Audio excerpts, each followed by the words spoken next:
But that was the moment. And I remember right after that, my energy levels just, doosh, I put it all on the line. Basically, didn't know what to do myself after that, just waiting for like the results kind of thing. I was like, oh, that was great. I accomplished something. And that was the first time, I think, start to finish, 100% completed, submitted a project. And that was empowering in itself. Just having that under your belt, like a thing that is finished. Of all the things I've done in the journey, finishing one thing is absolutely the most powerful weapon that I've equipped myself with. Are you in it for the journey or the end goal? And what would your answer be if you had to choose only one? This may seem like a straightforward question, but many will find at some point in their career that the answer keeps on changing.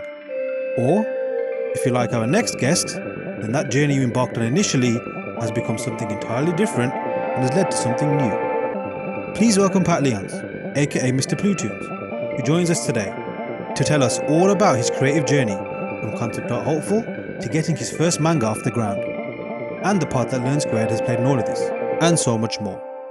I'm pretty sure this one is going to reignite a lot of creative fires and inspire many who are just starting out. Let's go.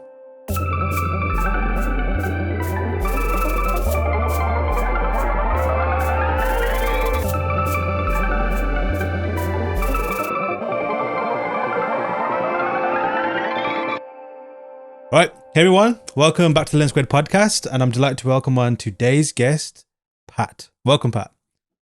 Hey man, how are you doing? I'm glad we get to sit down and talk it out this time. We tried this last week and my internet just doesn't work. I'm in the middle of nowhere.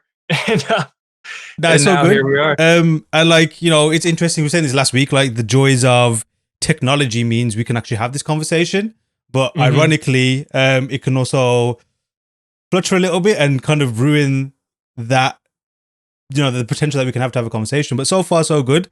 There's no gremlins or anything, so we're good to go. So like we do normally on this podcast is we let our audience know who they are, particularly because we do get a lot of, obviously we Learn Squared, so we have a lot of art students, a lot of people who are interested in this space. But there's also like a big spectrum of like where those levels of artists are, like, from super experienced, some legends, and people that are just starting, and even people who are just completely on the fence of like, where do I begin? Who are these people that are talking about art and stuff? So to those people there, let them know who you are. Yeah, I mean, my name is Pat, and on the internet, I go by Mr Plutoons. All the social media sites, you'll find me at Mr Plutoons. But essentially, I'm a Learn Squared, I guess, alumni in a sense. I don't know, like I don't know how that works. I would wear some merch if I had a hat. I'd be wearing it. Like, been to Learn Squared from back in, I don't remember the years exactly. It might have been 2016. That feels like in that range. I don't remember. It was just Maciej Kusiara's environment course, that introduction to environments. I was right there when it was like live and going. Anyway, I'm basically a guy on a journey to like make the things that I imagine. I'm a storyteller, an art mercenary, and I do freelance here and there to get by. But essentially, I'm just like living the journey of figuring this shit out. Or excuse me, I don't know if I can speak like that. You can figuring this out. So good. We do charge for that, but it's okay. Yeah. We need some funding for the podcast. Yikes. I gotta censor a little bit. No, you're good. I just go on these diatribes and just let it rip. But I feel like I'm just this guy sharing the journey of figuring it out. And whether there's like triumphs in the journey, I hope there are, but either way, I'm just sharing the process of going from being a student to working, dabbling, and figuring out my own voice and just documenting it. And hopefully people find that either entertaining or they get some value out of it just by seeing it happen. And then I get to reflect on my own journey and seeing where I came from originally. And that's basically being an art student and then trying my best to become whether it be in the entertainment sphere as a concept artist, which is where I was headed originally. And now I'm in the comic sphere where I'm making a manga and just telling my own story. And that kind of just came together about being or putting myself out there. It just all came together. I don't know. Nice. That's kind of what I'm just a guy. I'm just a guy. That's it. So you mentioned that you're on your art journey, and that is like obviously literal. It's literally what you're doing, but it's also probably the best way and the ultimate way to describe anyone who's a creative, because although obviously people have reached levels and they, like have status and have worked on all these different things, although you can stop the journey, there is no end to it. It's always going. But I'm sure everyone's listening on that journey as well. It's not just you going on the journey, you're documenting it. People are seeing your journey as well, right? And I'm sure you got many of your followers who are listening to this episode right now. So where are you documenting this journey and how's that going about? Because that's where we kind of like discovered your work. That's where I definitely saw it as well. It was like cropping up on the feeds. I know you tagged us a few times as well, like just giving some tips here and there. But yeah, let us know where that journey's taking place and where people can check it out for themselves as well.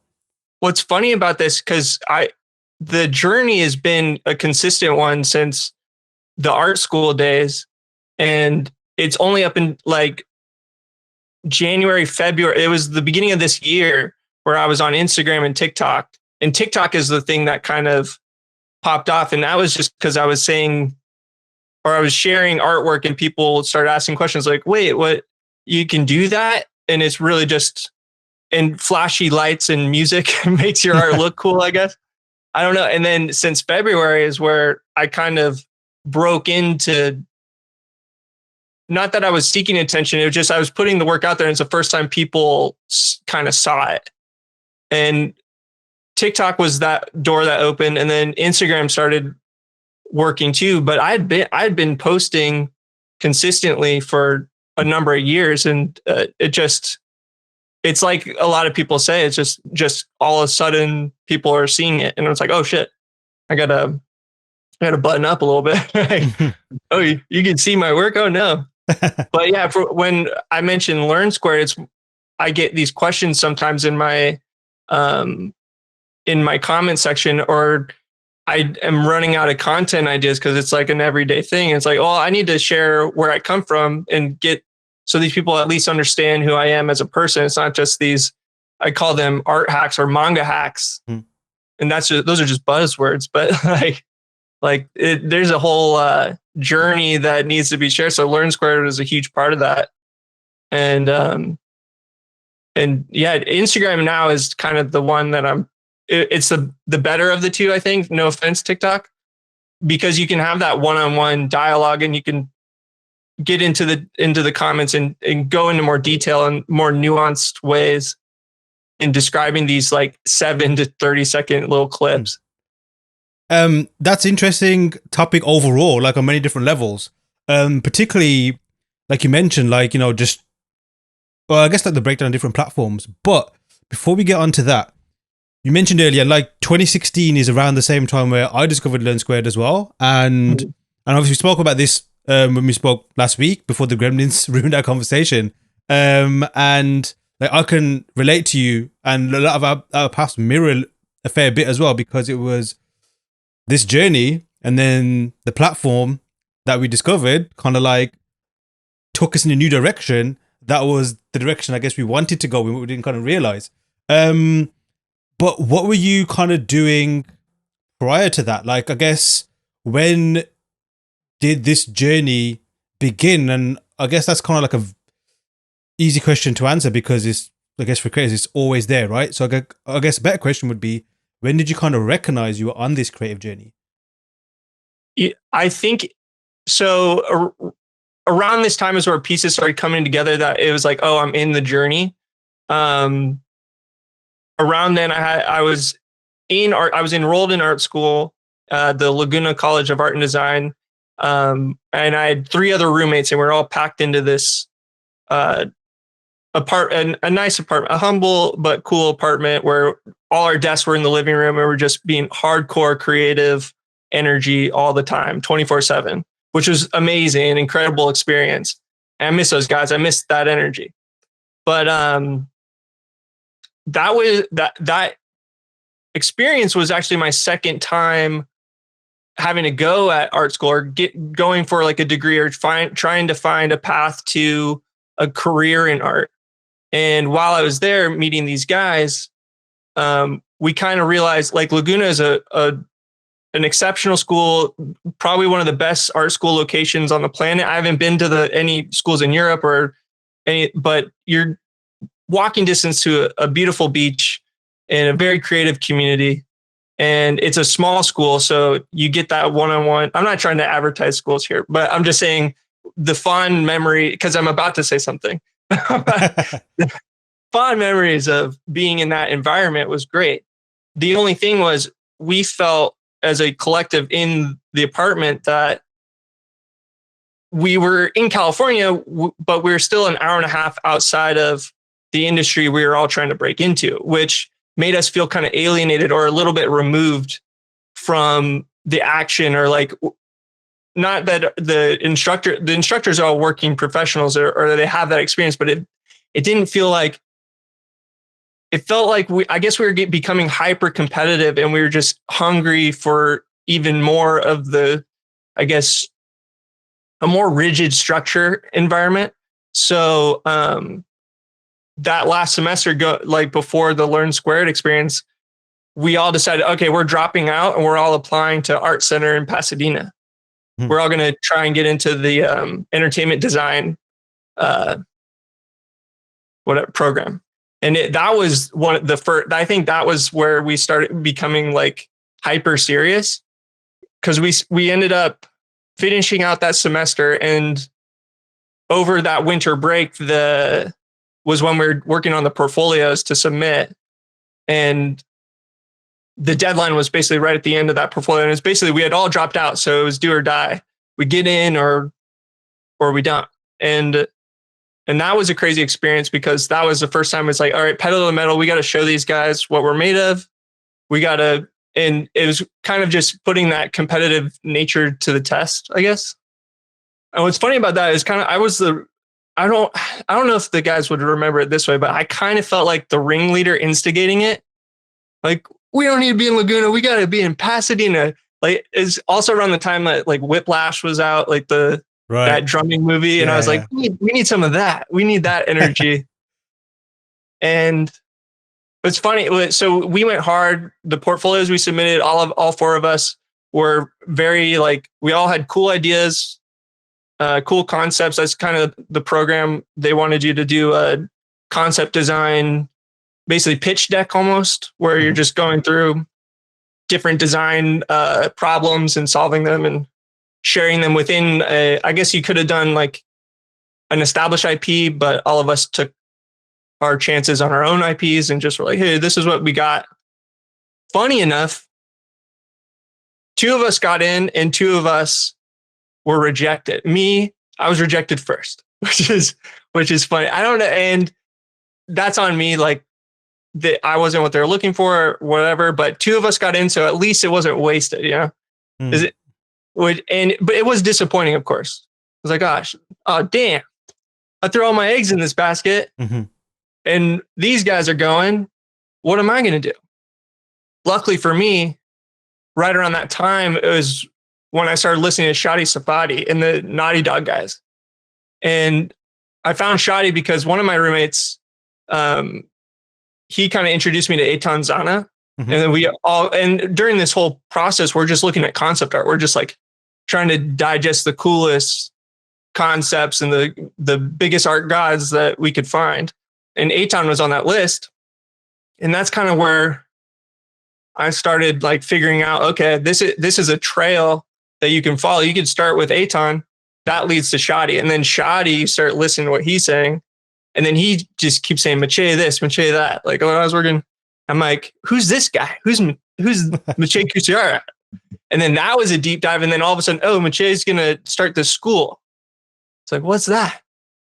Perfect. And it's online. I could do it from anywhere in the world. That's great. So luckily there was an avenue for me to start pursuing, I guess, a pseudo mentorship type thing that I didn't really necessarily understand at the time, but now I look back and it's like, oh, I found these people that I held up as like on pillars, and by following them or listening to them or trying to understand the way they think, it set me up on the journey that I'm on now. And it's pretty cool. I was glad it was there. It kind of saved me in the end. Like it caught me in a moment that was like, oh, you're fucked. Or you're Oh, you can swear so good. Okay. You're fucked. I don't know. That was weird. I had to catch myself for a second. I was like, wait, you demonetized immediately. Sorry.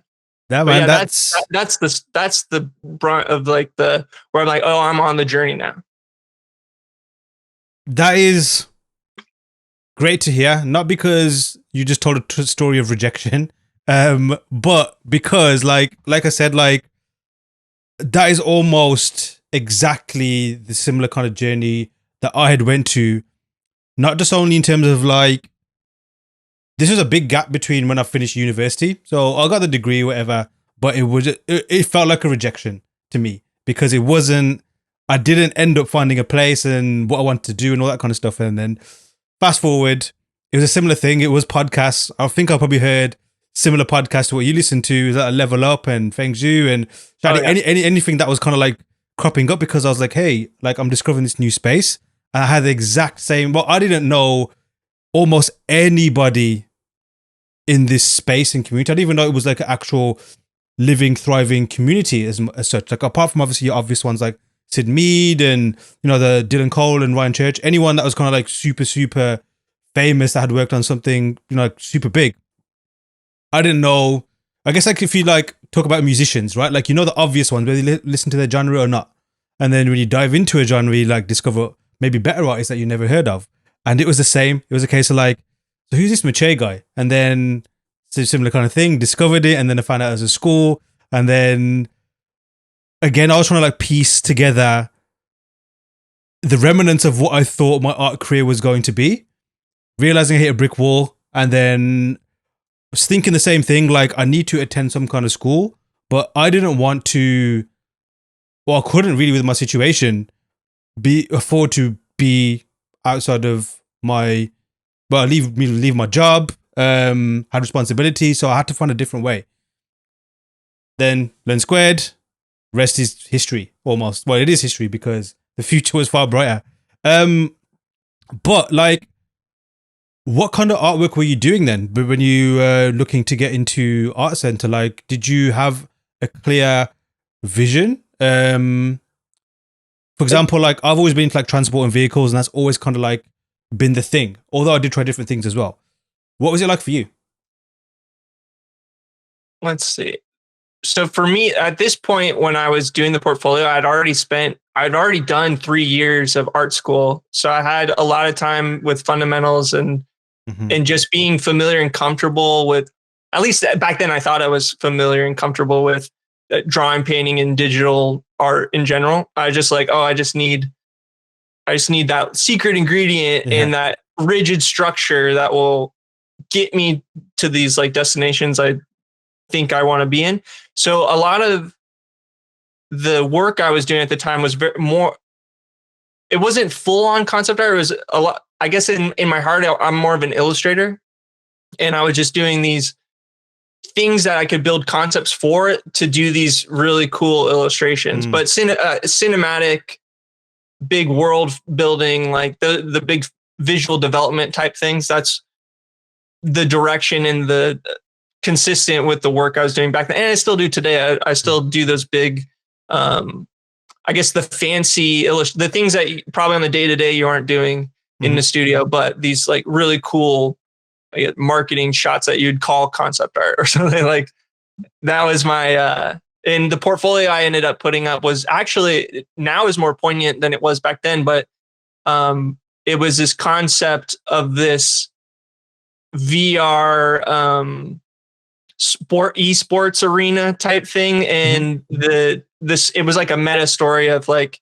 I had concepts of the esports athletes, and then the story that would have been whatever the sport actually was, which is this fantasy, this weird hybrid of genres of fantasy and sci-fi, like a Ready Player One type world, like shoot 'em up sport game. I don't know. And then the whole process was just designing what would the arena actually look like, and then what would these fictional worlds look like that they're. It wasn't really a story at the end of the day. It was just these cool ideas that I had, and getting to dive in deeper and like, okay, what would a VR arena look like, and then how would you move about this? Like, would they be on like treadmills?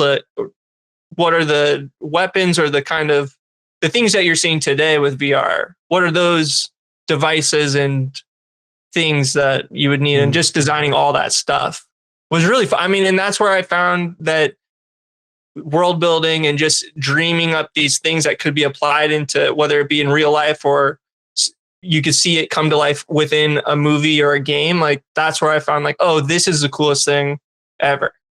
And that portfolio was crazy. That we spent the whole month, like 12-hour days, just in this room. Like, some of us were working. I don't think I was working at that time.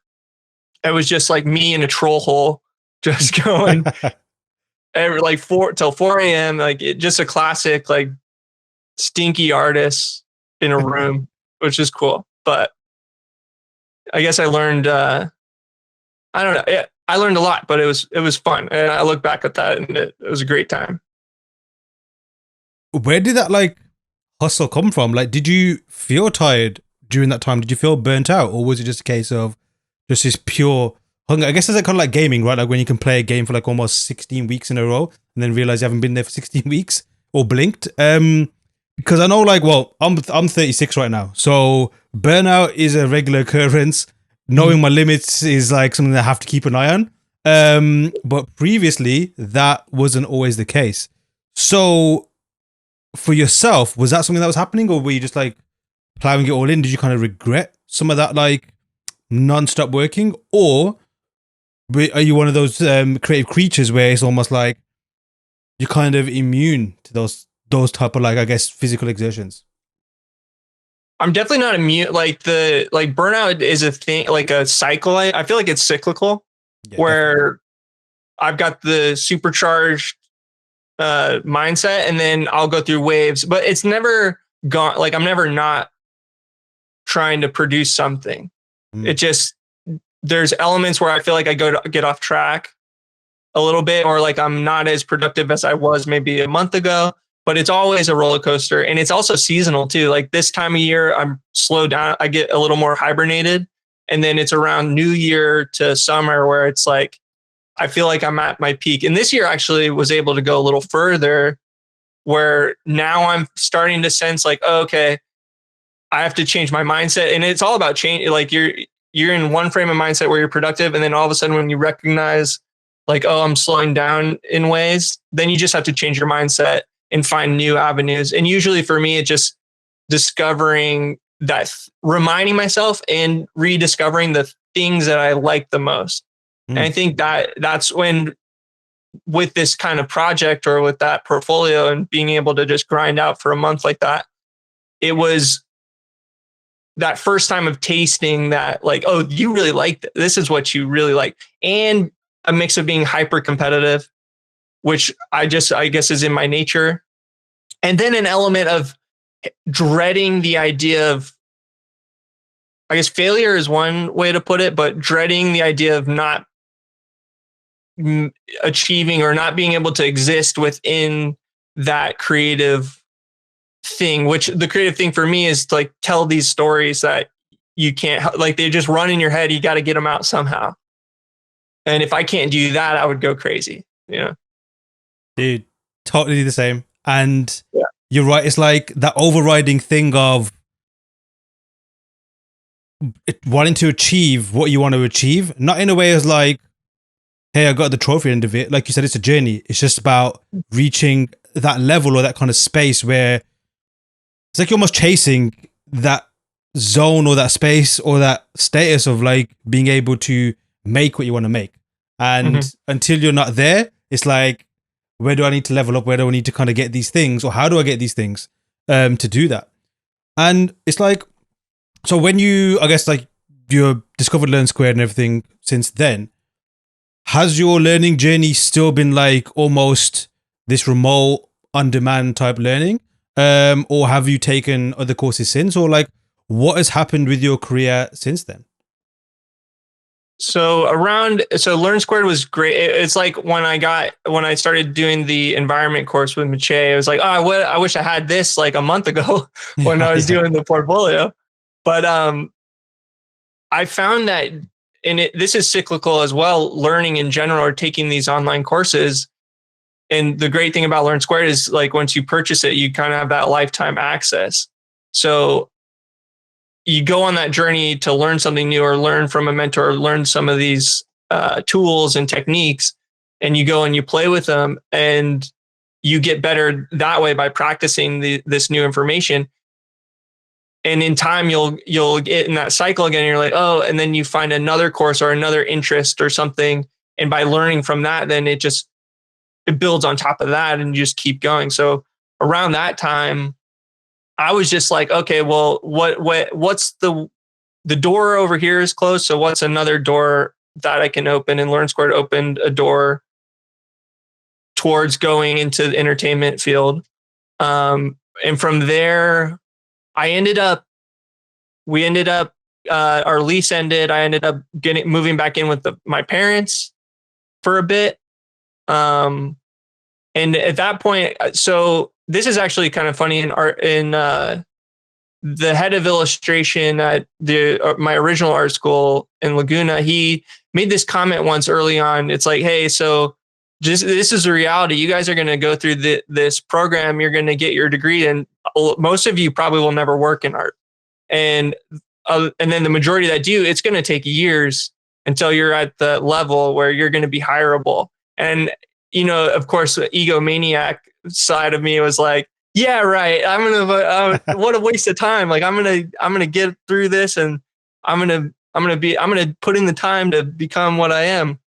And what's funny is he was 100% right in my case, where I wasn't the exception. I was the rule of thumb. And I found myself on a journey where it was more of, I had to survive as a human being and then also maintain that course of going towards my interests. So it was picking up any kind of job I could, doing what I call art mercenary work. In this case, I ended up, which I guess is kind of the case for a lot of graphic designers, where you just end up doing illustrators, you end up doing graphic design because you have some of the fundamental elements and you have the technology to be able to fit yourself somewhere in there. Mm-hmm. It might not be illustration work, but it's still creative in a way. So I ended up doing a lot of promotional marketing material and promotional pitching type of things that are in the back end, way behind the scenes, for like broadcast and a little bit of theatrical stuff. And that was a big source of income at the time. But I had to work normal jobs. Like I had to work in fast food. I worked at 2 different theme parks. I worked at Barnes & Noble, which was an amazing experience because in all this time of learning how to learn and absorbing knowledge, being around books and as an entertainment form as well, it was just like, oh man, I was just in the kind of, if you got to work retail, you might as well work in a retail of things that you like. So that was good. And then the pandemic so all through that time I was dabbling, doing very tiny, I wouldn't say commission work, but working with like very small tabletop game companies, which is like adjacent to concepting in a way, mm-hmm. More illustrative work, and just trying to find a path, or just trying to, and also trying to discover what do you actually like what is it, and always asking myself and kind of doing an audit of, okay, like maybe this portfolio didn't get you that job at this game company, okay, or you didn't get you're knocking on doors and they're not opening. So mm-hmm. What are you going to do? And then you got to self-assess at that point. It's like, well, or the fear and the doubt kicks in and you start wondering like, well, do I even really like doing this or something like that? And it's a cycle because you do like it. It's just you're going through a hard time. And so I'm just, the last few years up until COVID was kind of dabbling and figuring like, and just building and building and building. So it's like a 4 or 5 year journey there. And I know I've been talking for a while, so I don't know. No, you're good. You're good. Okay. Yeah. So it's more at that point, it's more like, so 2 of the dudes went to Art Center, and they went on, and Art Center did its thing for them, and they broke out and got into these roles that we had set out to do from the start. So I didn't feel guilty at all, because I was like, oh, thank God, like you guys made it. That's excellent. Because if we had all ended up in the same boat, and then they were in that Art Center crippling debt, but no like reward at the end of the tunnel, I would have felt like, oh, look what I did to us. Sorry, guys. I don't know if I need to take that burden, but that's how I felt in my own mind. And then my counterpart, who also didn't get accepted, he actually ended up going to the Brainstorm School in Burbank. He dabbled in there and ended up finding his way to DreamWorks, and that led to all kinds of, I think he did some stuff with One Pixel Brush, and his name's Pace Wilder. I don't know. Okay. Hey, Pace. Shout out Pace. Shout out to Pace. And then the other 2, Andrew Penna and Chris Kiklowitz, who I think's at Marvel right now. Oh. They're all doing cool. They're all doing cool stuff. And so I'm proud of everybody, and I'm excited to see what they're doing next and kind of thing. And then, but I was like, it was kind of like where the rubber meets the road. Like, I'm on my own, got to claw my way somewhere. And that's how basically, or it's not how, it just ended up, living through a pandemic. And then when the pandemic hit, there's no retail jobs, there's no side jobs. You just got to figure out how to, how to continue learning or how to be motivated. And for me, I ended up following because at work, I'm like, hey, I got this idea. I want to do a comic. And my coworkers are like, yeah, do it, man, do it. Yeah. And then the pandemic hits. I was like, now I can do it for sure. And then that's kind of where it actually started, was with COVID-19. Kind of opened the door for more time, because I wasn't juggling the time of survival. And then, because what I would do is I would go to work. I made sure I was on closing shifts. So in the morning, because for me personally, I'm a morning guy. All my creativity is like from the moment I wake up till probably like 3 p.m. And then I can just go on autopilot. And that's perfect for selling books. Like, you like books? Me too. Here, have this book. And and then when they shut down all the stores, I was kind of like, okay, well, I'm going to make lemonade out of this, and started on the journey. And then, this is a lot of and thens. Well, that's the journey, right? That's how it's defined. Yeah. And then, but therefore, really the pandemic was a time for me to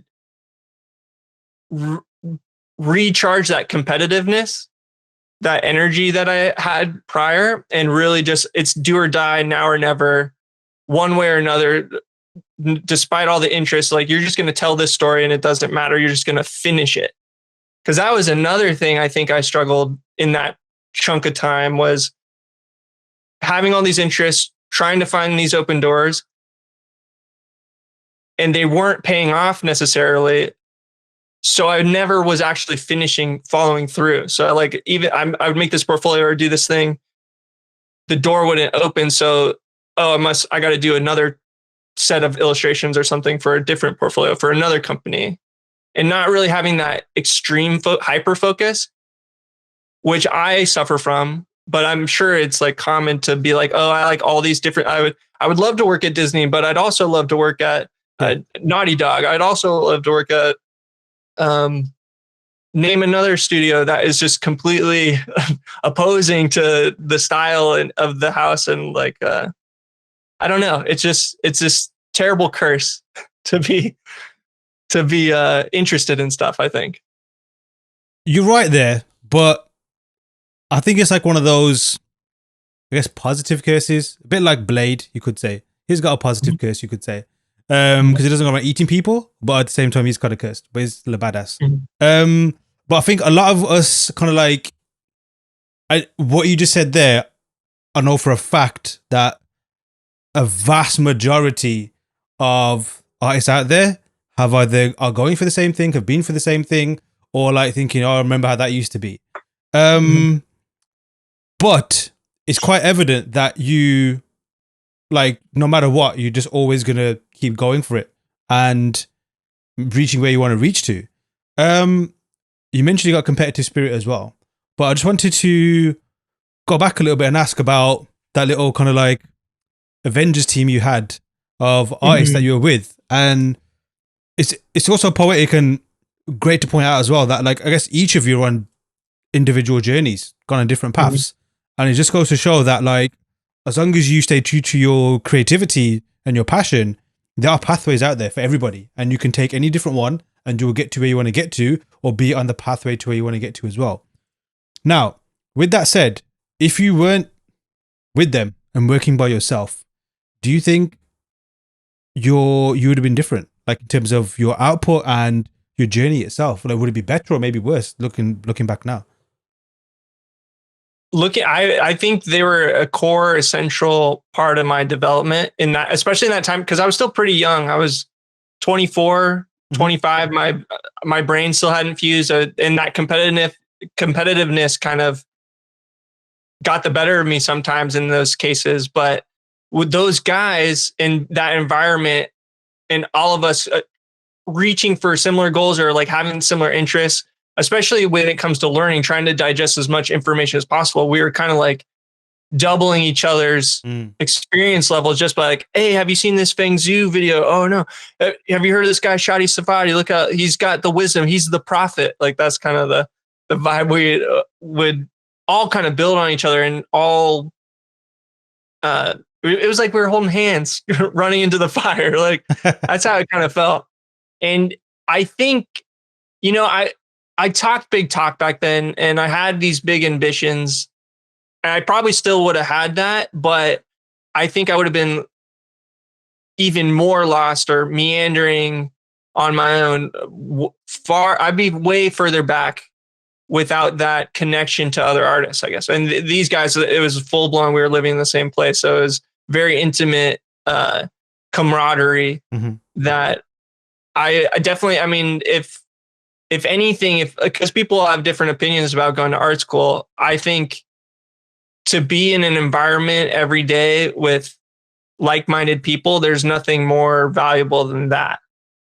And luckily with the internet, we can sort of create that environment. You just have to be actively conscious of it and trying to make those personal connections with people who are in the same mindset. And also there's the cultural events, like Lightbox just happened, and all these like-minded people get together in one place, and that's a magical thing. It's really cool. And I think without those guys, I'm forever indebted to them for at least having the memory and that exciting time we shared. Like, I'm grateful for it, and I thank them. And for me, I miss it. I miss them. Miss you guys. Because it's cool. It was cool. So I think, I wouldn't be where I am today without that experience. And I guess fast forward to now. Well, actually, no, but back to the pandemic a little bit. If the pandemic didn't happen, I mean, when you refer to the pandemic, like, do you mean like kind of forced your hand to focus on that one thing because everything else had basically stopped? Exactly. Yeah. I know there's a lot of cases where people had that time that was forced upon them, and they might have spent it. Oh, I'm gonna binge Tiger King, or is that what it's called? Is that what Tiger Joe, King? I don't know. Yeah. Tiger, whatever. I think it was Tiger King, actually. I think everyone watched that. Yeah. And I was like, I know a lot of people are going to do that. A lot of people are going to either, I mean, it was interesting is a wrong word. It was a very intense time. So people reacted to it differently. And in that moment, I literally was like, all right, it is do or die. Either I'm going to spend this time and change my environment, literally, like I whenever, like whether it's 2 weeks or 2 years, I don't want to come back to be in the same exact position. I need to change whatever I'm at. And this time I'm not going to waste it. And I just vowed to myself to make sure that you've been afforded this time and you're going to use it and you're not going to waste it. Cause there's all that time you look at in the past, cause all those years growing up, you're like, oh, if I just studied my anatomy harder, if I had just like actually read the books, or if I just did my homework a little more intensely, or if I just didn't go to those parties, like you look back at all that wasted time and it adds up. And at this moment when they're like, okay, don't come to work, it was like, all right, I'm going to do what I do, what I enjoy most. And it's going to sit in front of my computer and make something. And I know not everyone was as fortunate to have that be set up in that way. I get it. But in my circumstance, I knew something was happening. I was like, oh, this is it. Like they're never going to say, don't come to work again. That's never going to happen. So I'm like, and personally, and I guarantee everyone who has that 9 to 5 or has to clock in somewhere, I feel it too. Like there's a dread element to it where you'd rather be at home doing that work, or like you're too tired when you get home to do that work. I get it. Like that's the ultimate struggle. And when I had the opportunity to run, I took off. I was like, no way, I'm not coming back. That dude, I've been there, and what you're saying about the 9 to 5 is absolutely spot on. Like when you're there, you're kind of like, well, I wish I could be doing what I want to be doing. But then at the same time, because you're doing it for so long, you get the anxiety of like, if I kind of give it up now, then I'm losing this security, which you kind of always said you didn't want. And there's like kind of, you got to take that kind of jump kind of thing.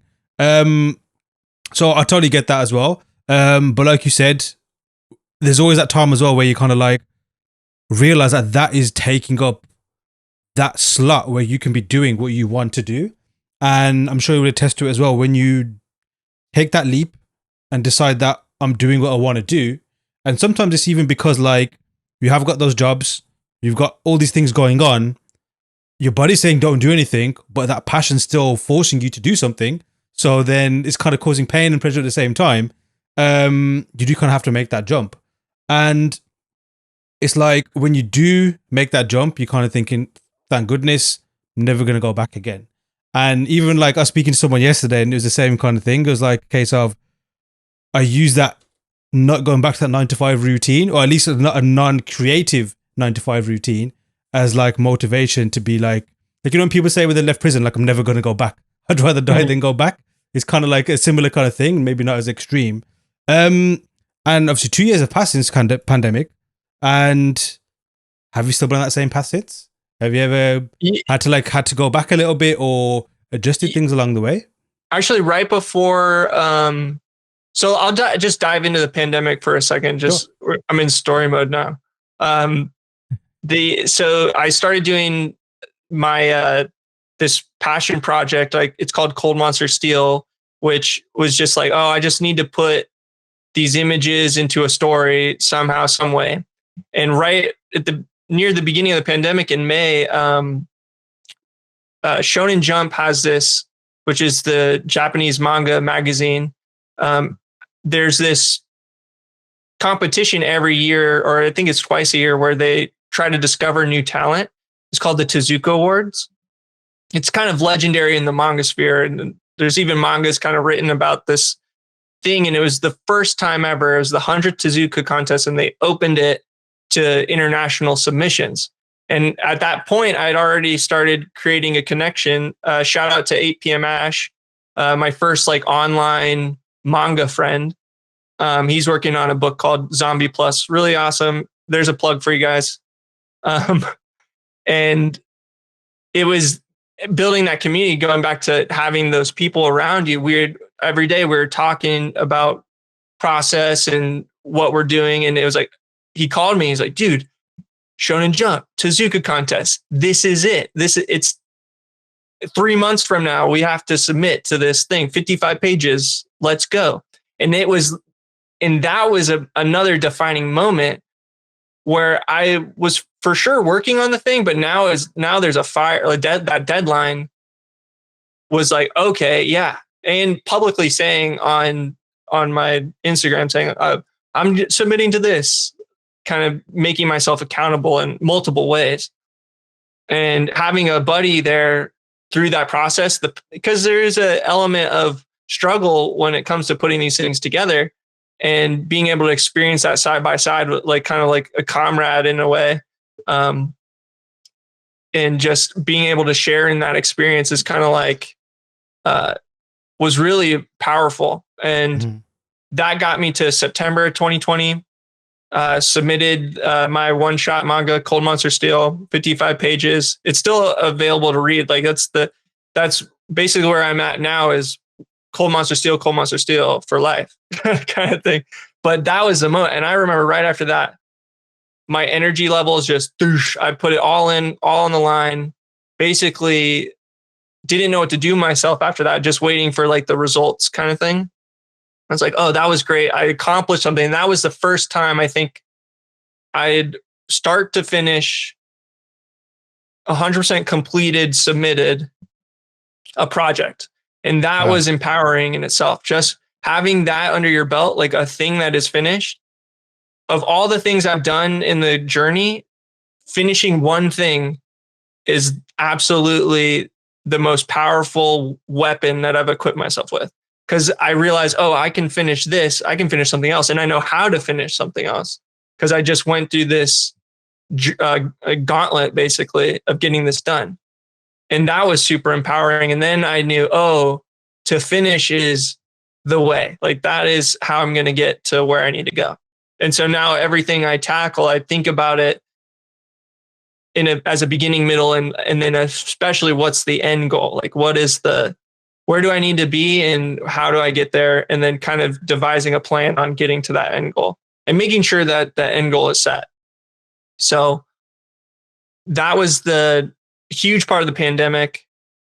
I'm trying to think what happened after that, because that was a moment of real actual burnout, because I was like, damn, I'm exhausted creatively. I put it all on the line there. What else do I got? And I think, and this kind of gets to where I'm at today in using techniques and the way that I do picture making, which is all stems from that pursuit of concept art. I had applied all those years of learning that stuff into my manga creation. So it's not like all pen and ink, or digital pen and ink with tones. I use any digital tool I've got available that I've accumulated over the years. And by the end of that contest, or the end of submitting that contest, I realized there's a lot of tools that I still don't necessarily have a full grip on, which Blender was the big one. Like I had some 3D, but Blender was that holy grail, I guess, that thing that's like, oh, I really want to learn that one day. And it would have really helped me in my process of making this manga. I was using other techniques, photo bashing and a lot of stuff. But the 3D is that one thing that I think would have taken me a little further. So I spent, it's such a blur that next year, because I think I spent a year going back into the cycle, going back into the learning, going back to Learn Squared, going back to any information I could about building up concepts in 3D. And that was the beginning of my 3D journey. And so this whole time in the pandemic, I was living in Los Angeles, mid-city near Wilshire, which I guess this is a world podcast, so that's kind of meaningless to everybody.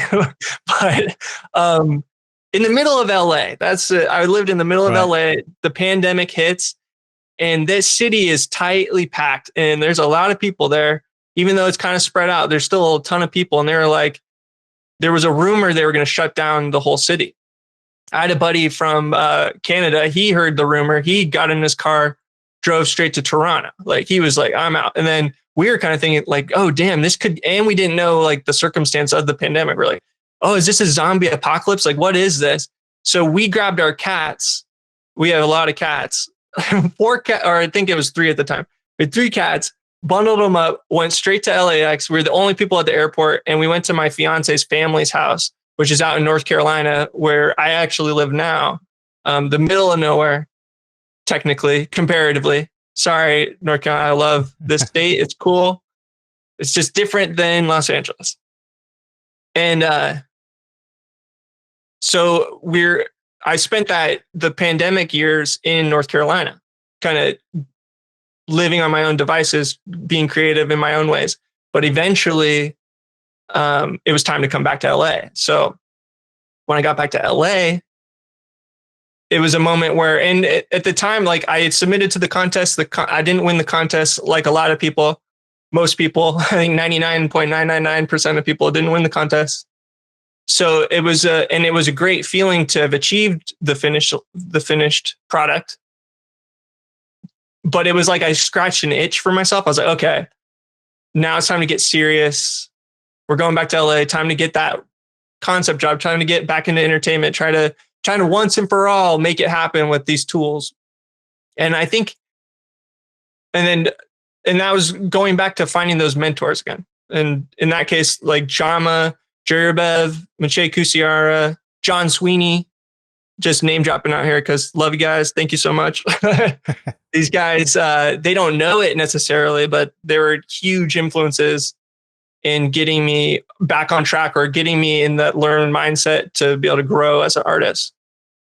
And coming back to LA, the journey continued. The cycle continued where build up the portfolio, knock on the doors, and some of the doors open. I actually did finally get to start doing concepts for very small animation projects.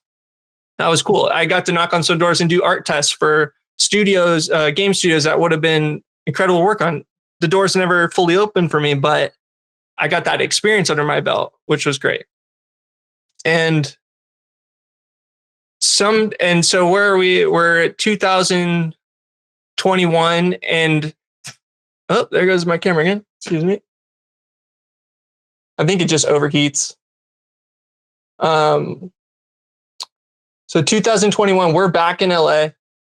Things are opening up. I'm going to have to switch to. Hey, you can leave it off if you want. It's fine. Oh, cool. You don't like looking at me? No. I love it. But if it's too much of a hassle, you're good. You're good. Yeah, given my track record. All right. I just switched to the computer camera. Cool. Yeah, it's hard to dissect these like kind of at the top of the head, but essentially my fiance works in entertainment marketing. So she's on movies and stuff. And the movies were coming back. The theaters were opening up. We had to be back in LA. I was doing my thing, knocking on the doors, absorbing the knowledge. And those doors they didn't open as wide as I had hoped, or as wide as because I thought I had gotten there. I was like, okay, now we're doing it. Now it's time. And I was already a year removed from that manga contest. And the new year was approaching. It might have been a year ago from today. And I was like, looking at my concept work, there's something like I look at the work and I feel this. This is hard to say, but there's a soulless element somewhere in there where I'm putting all these pieces together. And I guess it's what's that word where something looks uncanny valley. There's like this uncanny look to my concept work, which I feel like there's elements that are good, but it could be improved to bring the soul into it. But then when I looked at my manga work, my ink, my black and white stuff, that also the internet at the time had responded positively to, and I had enjoyed making. I look at that and I'm like, oh, this is filled with life. It makes me feel excited. Even though it's exciting to make these concept images, it just didn't have the same end feeling, I guess, that same positive meaningfulness that the manga stuff had. So coming up on 2022, I was like, you know what? I'm just going to, now that I have all this stuff under my belt, and really it was like I've been listening to a lot of John Sweeney at the time. I was like, I have this, I'm going to just see if I can do this similar thing that I did in the pandemic with the manga and do it, but with all these new tools or refresh tools and see if I can do it. Cause I always felt, I looked back at the manga. I was like, oh, I could have done it this way, that way, whatever. So it was I was taking a second crack, and then I was like, and I hadn't really been posting on social media at all for like almost a year. Like I kind of just removed myself from the internet. And I was like, I'm gonna make a short silent one just to play around in this world and just kind of go crazy, like put all these techniques that I'm using and see what I can do with it. And I ended up, and I'm going to post it on January 1st, the new year, 2022. That's the year of the Plu. Like that was what it was going to be. And I ended up doing maybe 22-page little silent, silly book called Doughberry Huntsman. And it was really experimental. I was just like, how crazy can I go in every direction and maintain a cohesive narrative in a sense? And it's less of a narrative and more of a feeling, like more of an emotional fantasy story, which was cool. And I felt great, and it was amazing. It was so fulfilling to then go. I was like, oh, I got to keep doing this. I think I'm going to come back to social media. I'm going to share this with people. And then this is what I'm going to talk about, at least on social media. And then if whatever I do on the side, I'll just keep that to myself, which is what I do now. If I'm doing side stuff, it's in the background. And it's not the front focus of my artistic journey at the moment. And I'm just going to share the journey because social media is a huge part of connecting with other artists. Mm-hmm. And I'm just, whatever happens. I don't care. This is what I'm going to do. If people respond, that's great, but I'm just going to document it. And so starting January 22 this year, I just started posting and exploring ideas because in all these years, you're accumulating ideas. Like those ideas never stop. So I just had this backlog of stuff. And the last year I've just been, I was pursuing I was like, okay, from Doughberry Huntsman, I can expand this into a whole book or a whole story. And so I started pursuing that and now applying all these Blender techniques and all the things I've accumulated full on. I was like, okay, that was the green light, finished Doughberry, green light. Let's do another Cold Monster Steel. And it was called the Cowboy Chimera, and which is basically non-existent at this point because sometime around March, a publisher slid into the DMs, and I don't know exactly how it came about. I think it must have been because in the whole connectivity social thing, I just was trying to be around and absorbing as many people in that industry that I could. So I was just I would follow people associated or involved in the industry, just wanting to know and get to know people. And there was some follow backs there and then some DMs. And the DM said, hey, I read Cold Monster Steel. And I was like, why? I was like, why'd you do that? That's old. Like, I'm working on something else. And then it said, would you ever want to make it like into a full on book? And I was like, okay, screw Cowboy Chimera. Let's make it into a full book. I never would have thought of doing that, but let's figure that out. And so and that was an amazing high, like a high. Somebody saw my work. Kevin Roditali. Hey, Kevin. And then Rob Cannon. Hey, Rob, you guys are amazing. Very talented guys doing very cool things. And they were the first two to see my stuff and say, this guy could make something. They don't know what it is. This guy could make something. And I feel indebted to their, of course I'm indebted, but I feel very appreciative of them. It's like they see me kind of thing. Hey, there's a guy. I was like, I am a person, which is okay to feel like alienated in a way when you're posting. Because I was posting for years, no one saw anything, which was fine, and I was just accepted that. It was not really for people to see. It was more of just my portion of participating in my own narrative, I guess. Mm-hmm. And then these guys came around and it kind of changed the game for me. I was like, okay, now we got to get serious. Now we got to buckle down. I can't just be a goofball on TikTok. I was never doing dances, but I might as well have been doing dances. because, and that kind of just, and that kind of just opened a new pathway that I never would have foreseen. Because originally it was like, I'm just going to self-publish everything. No matter what, I'm going to make these projects, whether people accept them or reject them. I'm just going to put them under my finished belt, like put them on the rack of, I finished this, what's next? And so now I'm navigating a new world where it's like, I'm using these techniques I accumulated. I've got a story in the works, and I'm sharing this entire process, trying to be as vulnerable or at least as honest as you can be in the social media atmosphere, and just being honest with how I feel and where I'm at and where things are going in my mindset and how I navigate this new world for me. I don't know. And it's like a real time journey, I guess. And I accidentally created an audience for it. I don't know, which is cool. And I'm grateful for everyone who's joined the journey and are curious about how I do things. And just go to Learn Squared. That's how I do things. You'll find all the info there. But yeah, and now we're a year. Now we're in, what is it? It's about to be Halloween. So you guys in the future have some context. And I'm kind of at this place where I'm in this unexpected position where I have eyeballs now looking at my stuff for the first time. And there's an element of feeling disoriented by that, because it's like, there's some part of me that needs to adapt to this bit. And then there's a little voice in my head that's being overly critical of myself, but which is slowing me down in a way.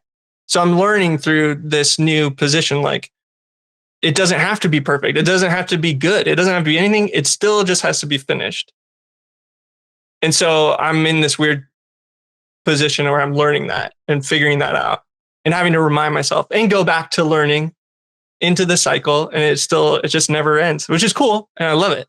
I'm grateful, Dude, that's like, we mentioned journey. I mean, that's a great journey, what you just explained, and how you've described it as well, because it's a great example of a creative who just keeps going, and the opportunities that you initially started to hunt for,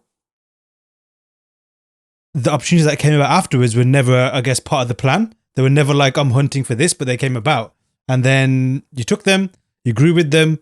And I love your relationship with your own journey, because you take stock, you recognize it, but it's all coming from an honest place. You can see that.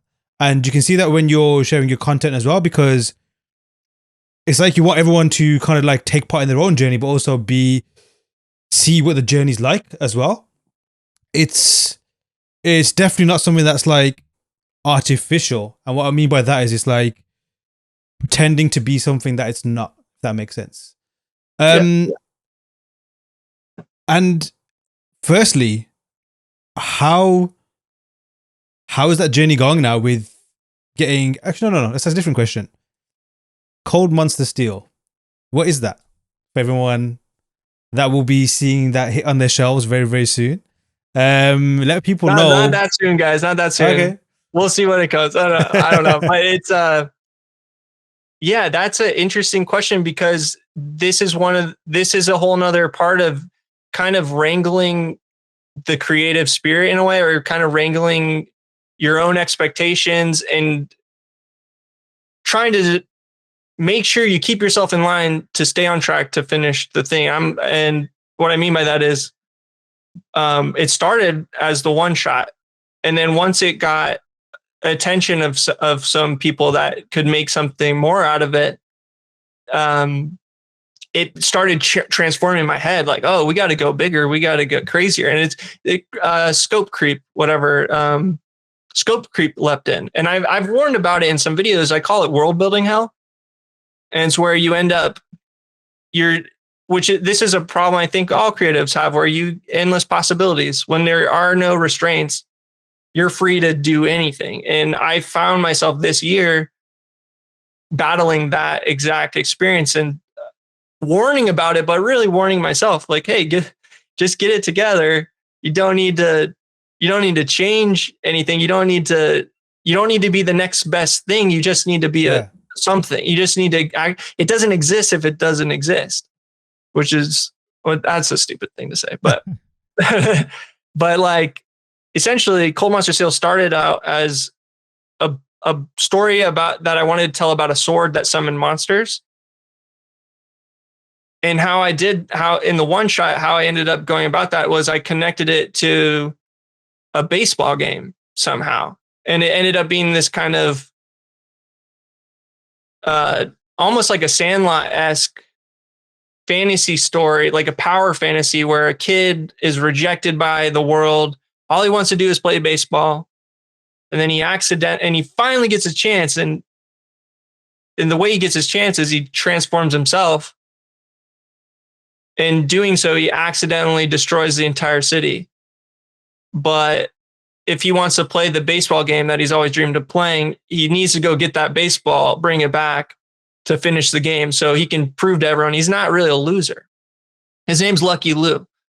And in dissecting that and trying to turn it into a longer narrative, the scope creep has gotten crazy. At least right now, I'm looking back. I'm like, oh god. So I'm in an interesting place where revision after revision, I've done chapters, I've thrown out chapters, and that all that is for me is having to adapt to a position that I didn't expect to be in. And reminding myself, hey, dude, just make it. Like, who cares?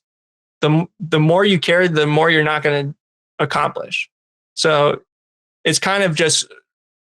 It's a battle between me and myself of trying to take a story like that it was okay. It's also a crazy story that for me it's a comedy and it's bizarre. And that's how I like to run my stuff, is makes things weird, kind of circling back. And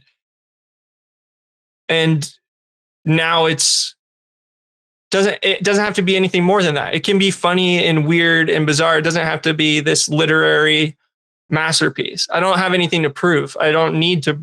And once again, as I say this, I'm just telling myself, stop trying to prove something. Who cares, man? And I think that's a thing. No, you're good. You're good. And like, one thing that's evident is you're a natural storyteller. Where did your storytelling skills come from? Like, has it always like kind of like art? Like, I know there's some artists that kind of like discover they can draw, but you've always kind of known that you can draw, you'd like to draw. There's definitely not like I hate doing this and now I love it. Like, it's always kind of been there.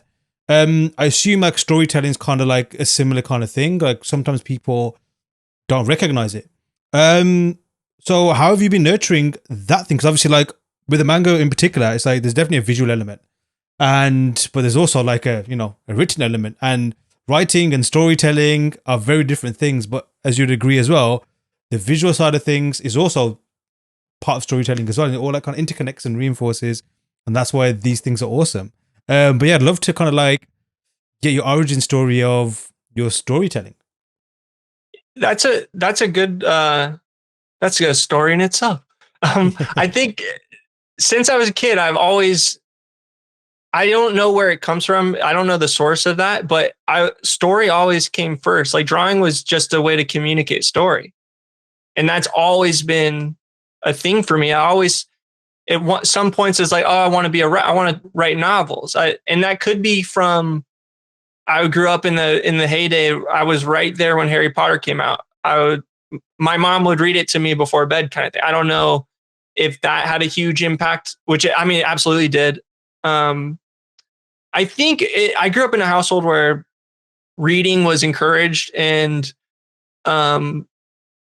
books were available and abundant. I'm very lucky for that my mom was very encouraging about stories.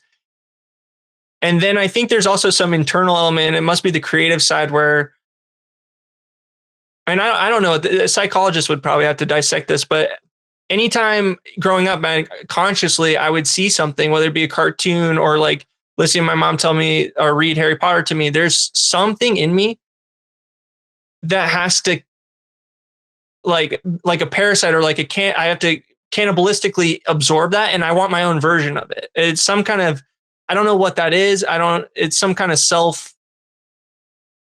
maybe it's some wizard shit. I just have to conjure my own version of it. It's like I don't, and that's with all things. Like, I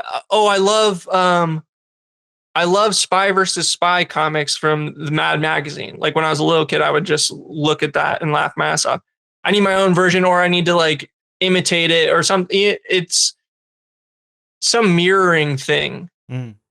I mean, actually, this is the first time I ever really out loud have even kind of talked about that, but there's something in there where it's the same with drawing. Like I have these stories and I have to draw them to communicate them just so they're out of my head, or some form or another they've come to life. It's the same with having interest in stories or mythology, I guess. I love mythology.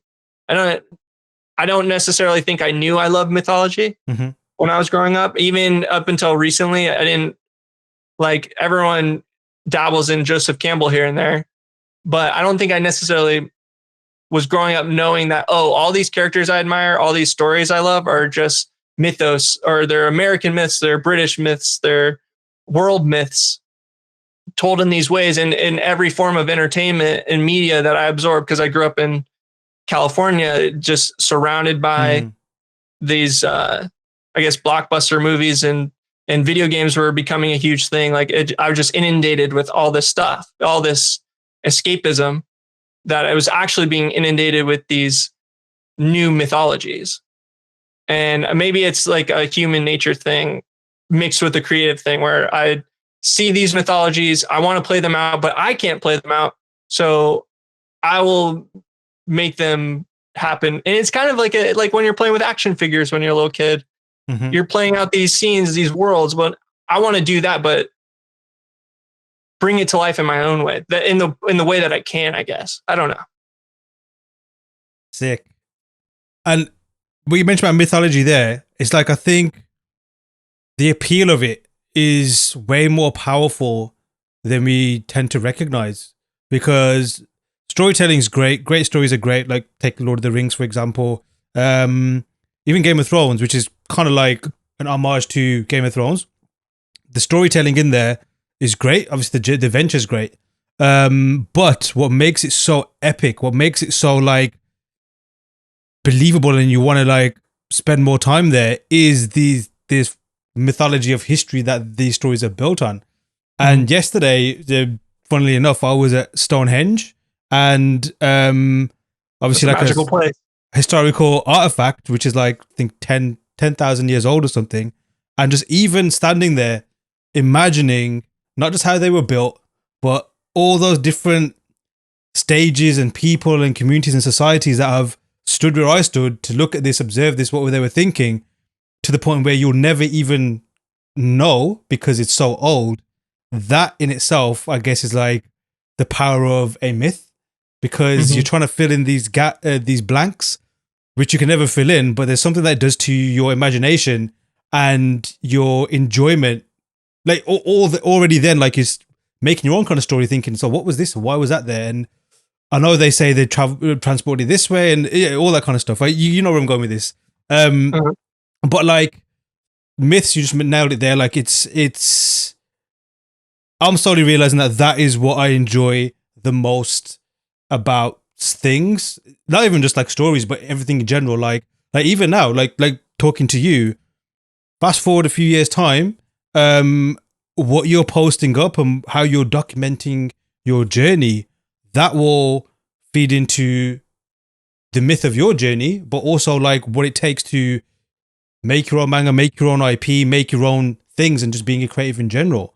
And speaking of like your documentation of it, just speaking to you today, particularly what clicked with me is like, what's so powerful about hearing someone document the way they create, especially for another creative. You kind of get to see what they went through. Less so like almost how they were doing it, but like what was their emotional state? What were they thinking at the time? What was that thing that triggered that great thing that you're seeing? I mean, we've all heard the legendary story of like the tears in the rain quote in Blade Runner and all these different things here and there. But one thing that kept like calling back to was the making of documentary of Lord of the Rings, the extended edition. Oh, dude. It's Yeah. like how that reinforces the film is just epic. And it's almost kind of like what you're doing now. Because when they made that, they didn't know it was going to be this huge thing. It was impossible. I'm sure they're like trying to make this as best as they could. And you could see that. Better workshop, better digital, everything. But them documenting it, being honest about their process, I'm sure it was editing, created. But that was just powerful in itself. And I think that's like what you're doing here will kind of sit in a similar place. Like it's going to give that kind of benefit. And like, just to kind of like circle back into, you mentioned earlier on about TikTok and Instagram and posting up on there. Like what's your relationship now like with social media? Because you mentioned before, like you were just posting, and although maybe people weren't like getting in touch, I'm sure people were seeing your stuff, but they were like getting in touch and reaching out and presenting opportunities in that way. But your career as your journey has evolved just as social media and tools have evolved. Like you mentioned, you started off with digital tools, then Blender came along and whatever else is going to come along next. How has your relationship evolved with social media, especially now that it's I guess like it's fair to say it's a big part of what you're doing right now? It's interesting because I'm kind of in a place where when you set out to make social media, or you see your art peers or your art influences or mentors, idols is a word I was actually fishing for, but these art idols, you see them in on social media, and you participate in liking everything and trying to communicate with them. And it's the first time where I feel like I have a sense of what that kind of is like. And in a way, I guess when you set out, you're like, oh, I'm going to post, and maybe not necessarily like getting these like the numbers are really not that important, but it's more of posting and connecting with people in a way you kind of hope to one day do that. And this is the first time where I feel like I'm getting a taste of it. And it's really humbling, first of all, because I like a lot of the mentors and idols say, they're like, oh, I'm just a guy. I'm just a guy too. Like this is all by accident. But in this accident, I'm trying to assess it in the moment and also just make it a positive thing in a way. It's becoming a second job in a sense, like this thing I have to be conscious about, at least for now. Like, I don't know if I'll change my mind and not try to, try and not remove myself, but not be as intense about it. Cause I do post every day. And it's more of a case of where you see how people have built their followings and just trying to analyze, and it comes from all the times I've spent learning, just trying to learn from other people and replicate it in my own way and make it happen. It seems to be working right now. If it changes, I'll change it. But being able to have a direct communication line to people who are like-minded, like myself, or in similar parts of the journey, or parts of the journey that I was in and have prior experience to, so I can speak to that. It's very humbling and exciting, and just I feel like I've been rewarded, and I feel grateful for that. And obviously we're just this is just the beginning, and hopefully like there's triumphs along the way that I can share with people. But either way, I hope that anyone who feels, because I know it's hard, like this whole journey is difficult. So I hope people can at least see what I'm doing or see where I've been and have some kind of connection in that communication where they either can relate to it, or in the best case scenario, it helps them in their own experience. That's all. And that's what I'm sharing for. It's just to kind of be a friend to everybody. I just want to be your homie. Like, that's all. I don't know. And then share cool stuff. Like, if we all like cool stuff, we can all be friends. And that's cool to hear, because it's from an honest place. There's no ulterior motive, which is interesting, because social media, the way it's built, there is an ulterior motive by the companies, right? Mm-hmm. And a lot of platforms do use it. And I guess it's kind of like a blank canvas for the world in general, because you can use it however you want. You can use it to document your stuff. You can use it to vent, which obviously a lot of people do. You can use it as a commercial venture. You can use it in any different ways. And there's always like, I think you've all Googled at any point, like, how do I increase my following and all this kind of stuff. And you hear all these tips of like, you should follow this step and that step. And when you look at it, it's kind of like, they're not really saying anything. There's nothing of value what they're saying. It's just a case of like, someone's done this, so we just kind of do this. It's kind of like, just do it. And that's what you're doing. You're just like kind of putting yourself out there. And maybe it's like what the new generation will be. It's like portfolios initially used to be, you know, on paper, used to get them bound or put them in a portfolio booklet. Now, obviously, you had things like ArtStation. Now it's almost like TikTok, Instagram, whatever the future platform will be, wherever your presence is, it's putting it out there. And you mentioned that it's just the beginning. So as we're approaching the end of this podcast, but the beginning of the journey you're on now, what does the future hold for you? Hopefully a completed book. But the future, this is kind of a running theme with where this conversation's gone. It's just a snowball. So I'm hoping to be this amalgamation of all this experience just continuing down the hill, and building this community that I accidentally formed, and just going forward and just following what I enjoy the most. What I enjoy the most might change, but there is core fundamental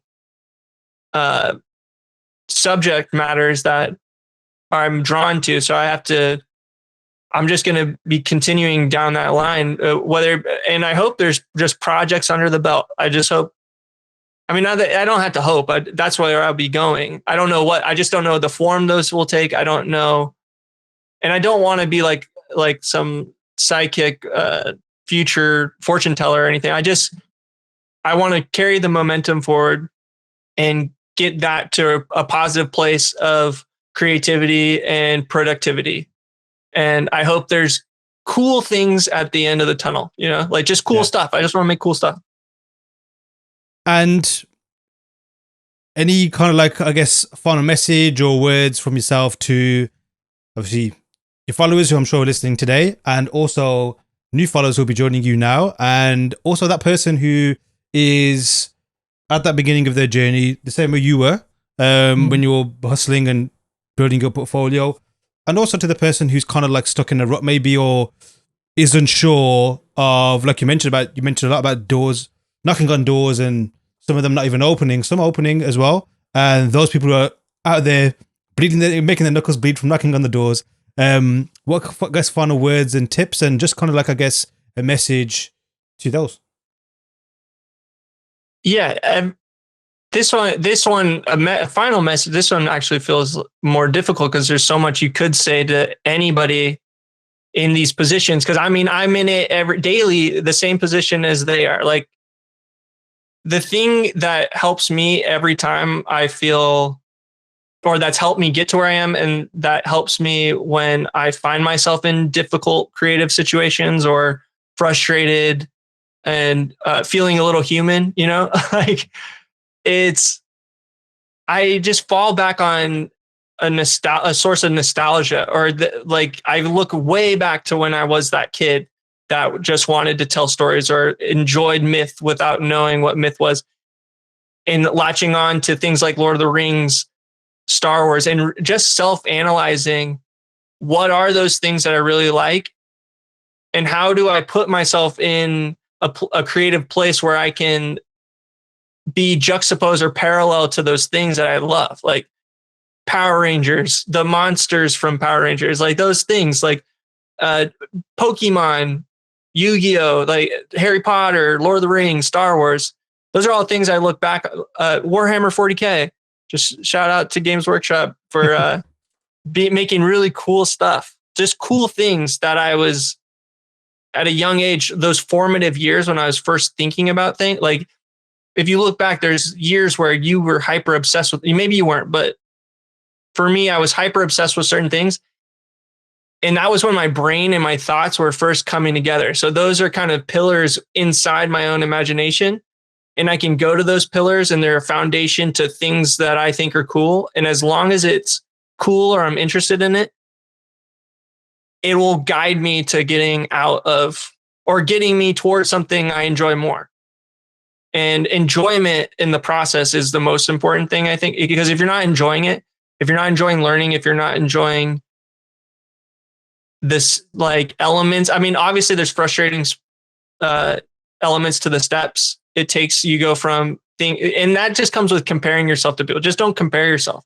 Just see a goal and take the steps, find mentors, and just dissect everything. Dissect how they got to where they were. What is their story? What did they learn? Whenever you're listening to a podcast or an interview, what are the books that they read? What are the podcasts they listen to? Who are the artists that they look at?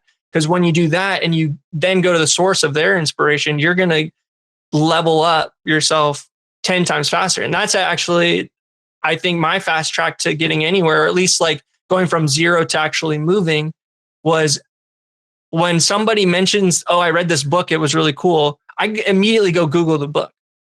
And then either I get it on Audible or I order it on Amazon or something. No, sorry, local bookstores. I'll go to local bookstores too.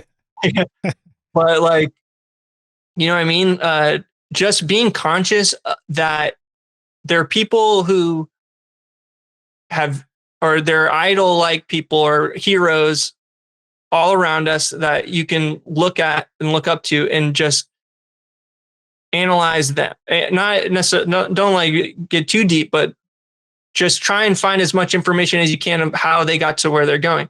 My dad once told me this slogan. I don't know where he heard it, but you never ask someone who's never made $1 million how to make $1 million. And it's like a parable, and not literally, but you can apply that same element to art. Like